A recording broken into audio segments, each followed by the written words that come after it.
بسم الله الرحمن الرحيم বলা হয়েছে এই নোটটা তাফসীরে জালাল লেগেছে, তাফসীর রুহুল বায়ান লেগেছে। এই নোটটার মুরাদ হলো ওয়া নবী সাল্লাল্লাহু আলাইহি ওয়াসাল্লাম। এই নোটটাই হলো নবী কামলেওয়ালা। আল্লাহ নিজে নবীকে নূর দিয়ে সৃষ্টি করেছেন, এটা কোরআনে প্রমাণ আছে সূরা মাইদার 15 নম্বর আয়াতে। আর নবী যে মাটির তৈরি, আমি হাবিবুর রহমানের স্ত্রী, আমার বাড়ি কঠিয়াদি, যদি এলাকায় থাকো আমি চ্যালেঞ্জ ঘোষণা করলাম, যদি এলাকায় কোনো আলেম থাকো, তোমরা তো কোনো মাশহুর দলিল না, তোমরা যদি একটা হাদিস দ্বারা প্রমাণ করতে পারো যে আল্লাহর নবী মাটির নবী ছিল, আল্লাহর নবীকে আল্লাহ মাটি দিয়ে সৃষ্টি করেছেন, এমন একটা দলিল দিতে পারো, আমি তোমাদেরকে চ্যালেঞ্জ ঘোষণা করে রাখলাম, তোমাদেরকে আমি 10 লক্ষ টাকা পুরস্কার দিব। যদি না দেয় আমার চিৎপাড়া টেনে বের করে গুড়াতে কেটে দিবেন। আমি আমার বাবার সম্পত্তি বিক্রি করে 10 লক্ষ টাকা দিব যদি কেউ একটা দলিল দিতে পারে, মাশহুর দলিল যে নবীজিকে আল্লাহ মাটি দিয়ে সৃষ্টি করেছেন। চিৎকার দিয়ে বলো নাউজুবিল্লাহ। আমার নবী কি মাটির নবী না নূরের নবী? নূরের পক্ষে আমরা আছি কিনা? আমার নবী হলো নূরের নবী, বলো আমার নবী হায় হায় উম্মতের আমল তিনি দেখেন সবই, উম্মতের আমল তিনি দেখেন সবই। সেই নবীর প্রেমে দিওয়ানা হয়েছে, বলুন সেই নবীর প্রেমে দিওয়ানা হয়েছে। নবীজি আমায় পাগল, বলুন নবীজি আমায় পাগল। চিৎকার দিয়ে বলুন আল্লাহু আকবার। আর মহব্বতে বলি ইয়া রাসূলুল্লাহ। জবানটা খুলে বলি ইয়া ওলি আল্লাহ। আমরা কি নবীজির পাশাপাশি ওলি আল্লাহগণকে মানতে চাই কি চাই না? আরে বাবা, কেন ওলি আল্লাহগণকে মানবো না? 1140 খ্রিস্টাব্দে যদি ভারত উপমহাদেশে যদি খাজা বাবা না আসতেন, তারা আমাদের মাথার মধ্যে টুপি উঠতো না। কথা ঠিক না বেঠে? যেই খাজা বাবার মাধ্যমে আমরা টুপি পাইলাম, যেই বাবা শাহজালাল রহমাতুল্লাহর মাধ্যমে আমরা দাড়ি পাইলাম, টুপি পাইলাম, নামাজ পাইলাম, মসজিদ পাইলাম, ধর্ম পাইলাম, সে ওলি আল্লাহগণকে আমরা সবাই মানতে চাই কি চাই না? জোরে বলুন চাই কি চাই না? তারা বলে থাকে ওলি আল্লাহ দরবারে যাওয়া শিরিক বেদাত। জোরে কোন নাউজুবিল্লাহ। তো আমরা বলে ওলি আল্লাহর মাজারে বইরে থাকি। হ্যাঁ ঠিকই তো বলে থাকি। কেন বলে থাকি শুনো, আল্লাহ কোরআনে বলছেন ইন্না রাহমাতাল্লাহি কারিমুম মিনাল মুহসিনিন। আমার আল্লাহ বলে নিশ্চয়ই ওলি আল্লাহদের কাছে আমি আল্লাহর রহমতের ফ্যাক্টরি জমা আছে। সুবহানাল্লাহ। তাহলে আমরা সবাই রহমত চাই কি চাই না? তাহলে রহমতের ফ্যাক্টরি জমা আছে, রহমতের গোডাউন জমা আছে ওলি আল্লাহদের কাছে। তাহলে রহমত পাইবার জন্য ওলি আল্লাহ দরবারে যাওয়ার দরকার আছে কি নাই? আর আজকে কিছু দেড় ফাতার আলেম বাড়িছে, তারা বলে নবী, তারা বলে ওলি আল্লাহ দরবার যাওয়া বলে বেদাত হারাম। চিৎকার দিয়ে বলো নাউজুবিল্লাহ। আমি বলতে চাই হে আলেমগণ, তোমরা এই সমস্ত মৌলবীরা যদি এক পাল্লায় তোলা হয় আর মাওলানা জালালউদ্দিন রুমির যদি এক পাল্লায় তোলা হয়, তে মাওলানা জালালউদ্দিন রুমি বাড়ি হবে। কথা ঠিক না বেঠে? এই মাওলানা জালালউদ্দিন রুমি কি বলেছে দেখো দেখো, কোরআন শরীফ 30 পারা, উনি একটা কিতাব লিখেছেন মাওলানা রুমি, যার নাম মুস্তফি শরীফ। মুস্তফি শরীফ 30 খণ্ড। যেই মুস্তফি তোমরা হলো, এই মুস্তফিতে না থাকলে জিহ্বা কেটে ফেলবো। এই মুস্তফিতে আল্লামা জালালউদ্দিন রুমি বলছেন, কে বলে রে মাদারা দেওয়া বেদাত, কে বলে রে মাদারা দেওয়া শিরিক, এক জামানা সহবতে বা আউলিয়া বেহতরে আসসালাতা বেরিয়া। উনি লিখতেছেন, যদি কেউ ওলির মাথারের পাশে আউলিয়াদের কাছে কেউ যদি একটু সময় বসে, একটু মুহূর্ত সময় বসে, তাহলে প্রতিটা মুহূর্তে মুহূর্তে তার আমল নামায় 100 বছরের কবুলিয়ত ইবাদত দেখা হয়। তাহলে কি ওলি আল্লাহ দরবারে যাওয়া কি বেদাত না ইবাদত? জোরে বলুন বেদাত না ইবাদত? তাহলে যেখানে গেলে হয় ইবাদত, এখানে তারা ফতোয়া দিচ্ছে বেদাত। নাউজুবিল্লাহ কই তাই না? আমরা কি ওলি আল্লাহদেরকে মানতে চাই কি চাই না? কেন মানবো না? আমার নবী কি শান? আমার নবীর গোলামের গোলাম, গোলামের গোলাম, গোলামের গোলাম। নবীর উম্মতের কি শান? নবীর উম্মত ওলি আল্লাহগণ নবীর উম্মত ছিলেন। কথা ঠিক না বেঠে? নবীর উম্মত গাউসে পাক আব্দুল কাদের জিলানী রাদিয়াল্লাহু তাআলা আনহুর বয়স 7 বছর। যখন ছিল 7 বছর, ওনার আব্বাকে কাছে ডেকে আনলেন। আব্বা জি, আপনি প্রতি জুমার দিন কোথায় যান? এদিকে। আমি তো যাই ইরাকে। কেন? আমি তো ইরাকের মসজিদে নামাজ পড়াই। শুক্রবার আপনি নামাজ পড়ান? হ্যাঁ। এখন আজকে আমি আপনার সঙ্গে যাবো। কেন? নামাজ শিক্ষা করার জন্য। সুবহানাল্লাহ। এখন নামাজ শিক্ষা করতে বলেছে। এখন যদি ছেলেকে বাবা নামে, ছেলে কষ্ট পাবে। এই মুহূর্তে গাউসে পাকের আব্বা আবু সালেহ জঙ্গি মোসা কয়, ঠিক আছে বাবা, তুমি রেডি হয়ে যাও। গাউসে পাকের আম্মা উম্মে কায়মা ফাতেমা গৌসবাগ আব্দুল কাদের জিলানীকে পায়জামা পরালেন, পাঞ্জাবি পড়াইয়া, টুপি মাথায় দিয়া, বাবা গো আস্তে আস্তে বাবার সঙ্গে দিয়ে দিল। যাইতেছেন গৌসবাগ আব্দুল কাদের জিলানী রাদিয়াল্লাহু তাআলা আনহু, তার বাবা আবু সালেহ জঙ্গি মুসা যাচ্ছেন। যাইতে যাইতে যাইতে যাইতে মরুভূমির মধ্যে গিয়ে পৌঁছে যায়। মরুভূমির মধ্যে গিয়ে দেখতেছেন রাস্তা দুইটা, রাস্তা হলো দুইটা, একটা রাস্তা ডান দিকে, একটা রাস্তা বাম দিকে। এই দুই রাস্তার মাঝপথে দাঁড়াইয়া গাউসে পাকে ডাক মায়া কয়, বাবা গো রাস্তা তো আমি দুইটা পাইলাম, একটা রাস্তা গেছে ডান দিকে, একটা রাস্তা পাইলাম বাম দিকে। জি হ্যাঁ, এখন কোন রাস্তা দিয়া আমি ইরাকের মসজিদে যাব? গৌসবাগের আব্বা বলেন, বাবারে জি তুমি ডান রাস্তা দিয়া ইরাকে যাও। বাবু বাম রাস্তা দিয়ে গেলে কি হবে? না না না, বাম রাস্তা দিয়া যাওয়া যাবে না। বাম রাস্তা দিয়ে গেলে কি হবে? না, বাম রাস্তা দিয়া যাওয়া যাবে না। বাবু গেলে কি হবে? বাবুরে বাম রাস্তাটা ভালো নয়, এটা নিরাপদ নয়। এই রাস্তা দিয়ে একবার যে যায় আর ফিরে আসে না। কারণ রাস্তাটা বিপদ, অনেক মহাবিপদ, এই রাস্তা দিয়ে যাওয়া যাবে না। গাউসে পাক ছোট মানুষ, তার বাবাকে প্রশ্ন করেন, আব্বা জি আপনি কোন রাস্তা দিয়া প্রতি জুমার দিন ইরাকের মসজিদে যান? ও আমি তো যাই, প্রতি জুমার দিন আমি ডান রাস্তা দিয়া যাই। গাউসে পাকে বলেন, আব্বা আপনি প্রতি জুমার দিন ডান রাস্তা দিয়া যান? কহে ও জেনে নিন, আজকে আমি আব্দুল কাদের জিলানী বাম রাস্তা দিয়া ইরাকে যাব। বলি আল্লাহর পাওয়ার আছে কি নাই? পাওয়ার দিছে কেনা? আল্লাহ দেয়া দেখলাম না গুনাহতি আছে, সুস্থি বাম রাস্তা দিয়ে। বাবা বলে, বাবা যায় না রাস্তাটা ভালো নয়। বাবা আপনি আমার পিছনে পিছনে আসুন, কোন সমস্যা হবে না। একটা রাস্তার মধ্যে কি হবে কি না হবে আল্লাহর ওলিরা আগে ওই জানে কি জানে না? কি যে জানেননি, মানুষের চোখ হলো সাইটটা, ধরে কোন কয়টা? দুইটা জাহিরিয়া, দুইটা বাতিনি, দুইটা হলো চর্ম চোখ আর দুইটা কলবের চোখ। এই চর্ম চোখ দিয়ে এইভাবে চাইলে 1 থেকে 1.5 মাইল দেখা যায়, এর উপরে দেখা যায়। আর এই কলবের চক্ষু হক্কানি পীরের কাছে যখন মুরিদ হবে, এমন কিছু অজীব আপনাকে শিক্ষা দিবে, এমন কিছু ট্রেনিং, এমন এলমে মারেফতের কিছু মোরাকাবা মুশাহাদা মুহাসাবা শিক্ষা দিবে, এগুলি করলে আপনার কলবের চক্ষু খুলিয়া যাবে। আর এই কলবের চক্ষুর পাওয়ার হলো আল্লাহ 7 আসমান 7 জমিনে কি হয় কি না হয় এই কলবের চক্ষু দ্বারা দেখতে পাবেন। চিৎকার দিয়ে বলুন সুবহানাল্লাহ। ওলি আল্লাহ গণের এই কলবের চক্ষু খোলা, কথা ঠিক না বেঠে? আচ্ছা, গাউসে পাক এই যে হেমজে যাচ্ছে রাস্তার মধ্যে কি বিপদ হবে? গাউসে পাকের এই কলবের চক্ষু দ্বারা হ্যাঁ সব দেখে কি দেখে না? গাউসে পাক আব্বা আপনি আমার পিছনে বলছেন আসুন, কোন সমস্যা হবে? যাইতেছেন বাবা, গাউসে পাক ছোট মানুষ, সামনে যায় আর পিছনে গাউসে পাকের আব্বা আবু সালেহ জঙ্গি মুসা।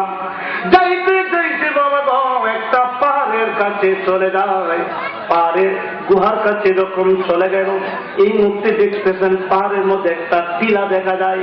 এই টিলা থেকে বড় একটা বাঘ, বিশাল বড় একটা বাঘ এই পাহাড়ের টিলা থেকে টক টক টক টক করিয়া নিচে নামতেছে।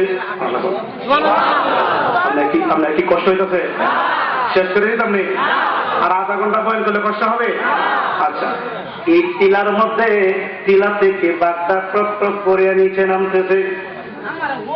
নিচে যখন নামতেছে গাউসে পাকের আব্বা আবু সালেহ জঙ্গি মুসা গো, বাবা গো তোমারে তো বাবা আমি আগেই নিষেধ করছিলাম রে বাবা, এই রাস্তা দিয়া যাওয়ার দরকার নাই, এই যে দেখো বিপদ। গাউসে পাকের কয়, আব্বা গো আপনি আমার পিছনে পিছনে আসুন, কোন সমস্যা হবে না। এই মুহূর্তে গাউসে পাক যাচ্ছে, বাধ্য বাবা আস্তে আস্তে উপরের দিকে টক টক করে নিচে নামতেছেন। নিচে যখন নামলো গাউসে পাক সামনের দিকে যায়, বাধ্য নিচে নামলো, বাধ্য এই দিকে আসতেছে। বাঘ আর গাউসে পাক মুখামুখি হয়ে যায়।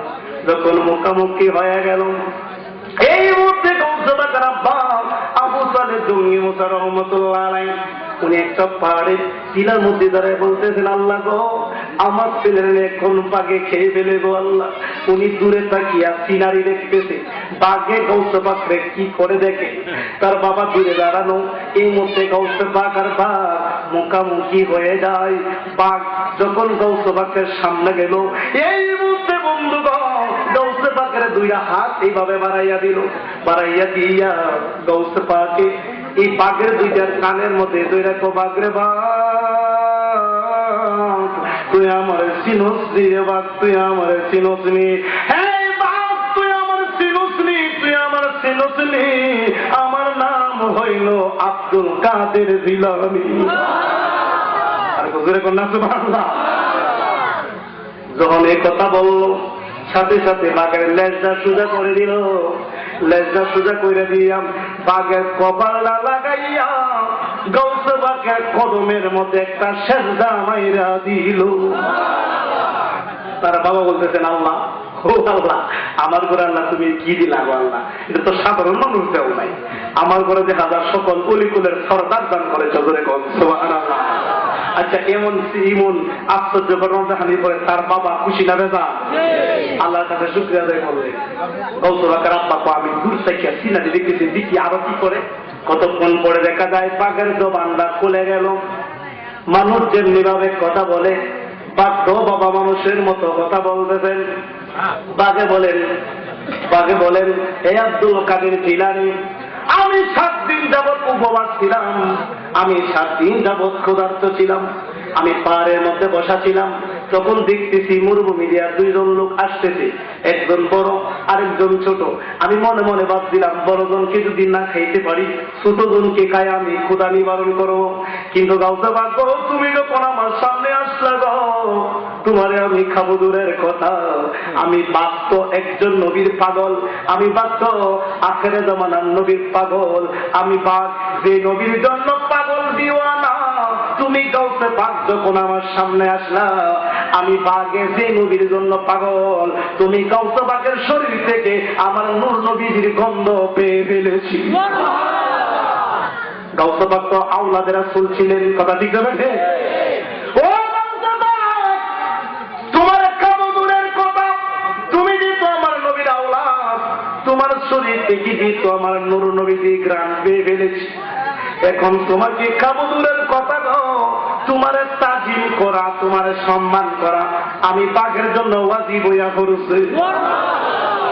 তার বাবা আরো সুবহানাল্লাহ। আমি মনে মনে ভাবছিলাম, আমার পুত্রের বাঘে খেয়ে গেলে এখন যে বাঘে আরো সেজদা দিয়ে আরো কথা কত। মসজিদে গেল, নামাজ শেষ হওয়ার পরে মসজিদের মাঠের মধ্যে খাটের মধ্যে একটা মানুষ শোয়া, মৃত লাশ, জানাজার নামাজ হবে। তা গাউসে বাকের আব্বা আবু সালেহ জঙ্গি মসজিদ ইমাম সাহেব উনি বললেন, হ্যাঁ মুসল্লিরা, জি তোমরা কাতার করো, এখন জানাজার নামাজ হবে। তো সকলেই দাঁড়িয়ে গেল, কিন্তু বাবা গাউসে বাক জানাজার নামাজে দাঁড়ায় নাই। সবাই দাঁড়িয়ে গেল, গাউসে বাকে দাঁড়ায় নাই। গাউসে বাকে বাবা এখানে না দাঁড়াইয়া আস্তে আস্তে কি করলেন, এই কাতারটা ভেঙে আস্তে আস্তে রাস্তায় চলে গেলেন। জানাজার নামাজের মাঠ থেকে রাস্তায় চলে গিয়ে এক মুরব্বী বাবার সঙ্গে সাক্ষাৎ। মুরব্বী বাবারে বলেন, মুরব্বী বাবা গো, ও মুরব্বী বাবা, এখন যিনি জানাজার নামাজ হবে ওনারে আপনি চিনেননি? চিনি। ও বাড়ি কোথায়? ও বাড়ি হইল ওই গ্রামে। ওই গ্রামের দিকে বাবা যাইতে লাগালো, যাইতে যাইতে আরেকজন মুরব্বী লোকের সঙ্গে সাক্ষাৎ। এই মুরব্বী লোক তারে বললেন, মুরব্বী বাবা গো, ইরাকের মসজিদের সামনে এখন যিনি জানাজার নামাজ হবে ওনারে আপনি চিনেননি? চিনি। বাড়ি কোথায়? ওই বাড়ির মধ্যে গাউসে বাগ হাজির হয়ে যায়। ছোট মানুষ ডাক মারলেন, কে গো বাড়ির ভিতরে আছো? আমি গাউসে বাগকে ডাক মারলাম, আমার সঙ্গে তোমরা সাক্ষাৎ দাও। গাউসে বাগ গিয়া শুনতেছেন, এই বাড়ির মধ্যে কান্নাকাটির আওয়াজ শোনা যায়। কি বলেন? যে বাড়িতে মানুষ মারা যায় এই বাড়িতে কান্নাকাটির আওয়াজ থাকে কি থাকে না? গাউসে বাগকে ডাক মারলেন, কে বাড়ির ভিতরে আসো, আমার সঙ্গে সাক্ষাৎ দাও। ধন্যবাদ। ডাক মারছে, বাড়িতে কেউ নাই, এই সবাই জানাজে চলে গেছে, শুধু মহিলাগুলা বাড়িতে। ছোট একটা বাচ্চা বেরিয়েছে। বেরিয়ে যখন সামনে আসলো তখন এই বাচ্চার চোখের মধ্যে পানি দেখা যায়। গাউসে পাক জিজ্ঞেস করে, বাবু আমার কাছে আসো। বাবু বলতেছে, তুমি আমার বাবু রহ, তুমি কি বুড়া বেড়া নি, তুমিও তো বাবু হই। আচ্ছা গাউসে পাক বাবু হতে পারে বাবা, উনি ছোট হতে পারে, উনি তো সকল অলি কোলের সরদার, কথা ঠিক না বেটে? কি অলি ছোট হলে কি ওনার পাওয়ার আছে কি না? পাওয়ার দিছে কেনা? গাউসে পাকের কি পাওয়ার? যে গাউসে পাকের রুহানি জগতে আল্লাহর সাথে খেলা করছে, যখন রুহানি জগতে কাতার করতেই পাবে, এটা হইল নবীর কাতার, এটা হলো রসুলের কাতার, এই রুহানি জগৎ, এটা হলো অলির কাতার, এটা হলো মুমিনের কাতার, এটা হলো মুনাফিকের কাতার, এটা কাফেরের কাতার, এটা মুসলমানের কাতার। এইভাবে এই রুহানি জগৎ যখন কাতার করছে তখন গাউসে পাক আব্দুল কাদের জিলানী কইছে, তুমি দাঁড়াও অলির কাতার। তাই গাউসে পাক করি কি রুহানি জগতে অলির কাতার থেকে গিয়া নবীর কাতারে গিয়ে দাঁড়ায় পড়ে। সুবহানাল্লাহ। আমরা কি গাউসে পাকের মানে কি মানি না? এখানে শরীরের পক্ষে আছে কি নাই? তাহলে গাউসে পাকের প্রচুর পাওয়ার, এটা আমরা জানা দরকার আছে কি নাই? গভীর খেয়াল করে শুনুন। বলতেছেন যে হে আল্লাহ বলেন, হে গাউসে পাক তোমার রূহ তুমি এখানে দাঁড়াও। কোথায়? তুমি অলির কাতারে দাঁড়াও।